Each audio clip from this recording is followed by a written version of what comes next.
जब मैं 7 साल बाद लंदन से वापस आया तो पैसों के मामले में मुझे बैंक जाना पड़ा।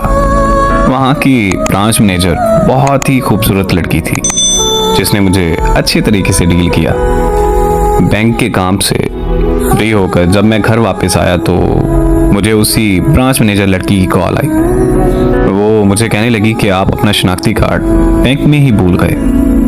तो मैंने उसे कहा कि मैं कल आकर बैंक से ले लूँगा, लेकिन वो शाम को हमारे घर आ गई। वो मुझसे कहने लगी कि मैं यहाँ पास में ही रहती हूँ। बैंक से वापस घर आ रही थी तो सोचा कि मैं आपको आपका शनाख्ती कार्ड वापस दे दी जाऊँ। हमारे घर में मेरे अलावा मेरे माँ बाप और एक छोटा भाई था।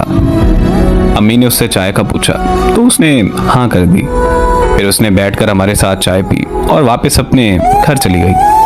वो मेरी अम्मी की काफ़ी अच्छी सहेली बन गई थी, इसीलिए वो रोज़ बैंक से वापसी पर हमारे घर से होकर अपने घर जाने लगी। मैं और वो रोज़ शाम को चाय पीते और खूब बातें करते थे।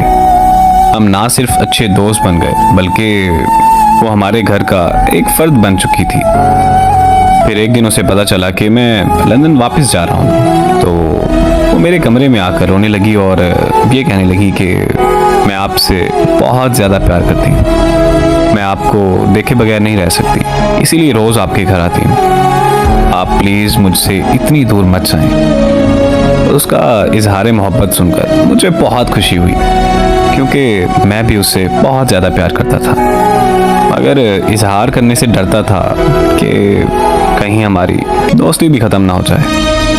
फिर मैंने उसे अपने गले लगाकर अपनी मोहब्बत का इजहार किया और ये वादा किया कि मैं उसे छोड़कर कहीं नहीं जाऊंगा। इस तरह मैं वापस लंदन नहीं गया। फिर हमारे घर वालों की मुलाकात के बाद हमारा रिश्ता पक्का हो गया। 15 दिन बाद हमारी शादी रख दी गई। हम दोनों ने अपनी शादी की सारी शॉपिंग एक साथ की। हम दोनों बहुत खुश थे, लेकिन हमें क्या पता था कि हमारी खुशियों को किसी की नज़र लगने वाली है। हमारी शादी के एक हफ्ता पहले उसकी बड़ी बहन की मौत हो गई। उनके घर में मातम सा छा गया। ऐसे हालात में हमारी शादी मुमकिन नहीं थी, इसीलिए हमारी शादी कुछ महीनों के लिए रोक दी गई। वो बहुत चुप रहने लगी थी, मुझसे बात तक नहीं करती थी। फिर एक दिन मुझे उसकी कॉल आई और वो रोते हुए मुझे कहने लगी कि मुझे माफ़ कर देना, मैं अपने बहनोई से शादी करने जा रही हूँ। अगर तुम ऐसा नहीं करोगी तो मेरी बहन के बच्चे रुल जाएंगे। और फिर रोते हुए उसने कॉल बंद कर दी। उसकी शादी वाले दिन मैं लंदन वापस चला गया और अब 3 साल बाद वापस आया हूँ। मैं वापस पाकिस्तान आना नहीं चाहता था, लेकिन अम्मी की जिद की वजह से मैं वापस आया। सुना है कि वो अपनी ज़िंदगी में बहुत खुश है। अल्लाह हमेशा उसे खुश ही रखे।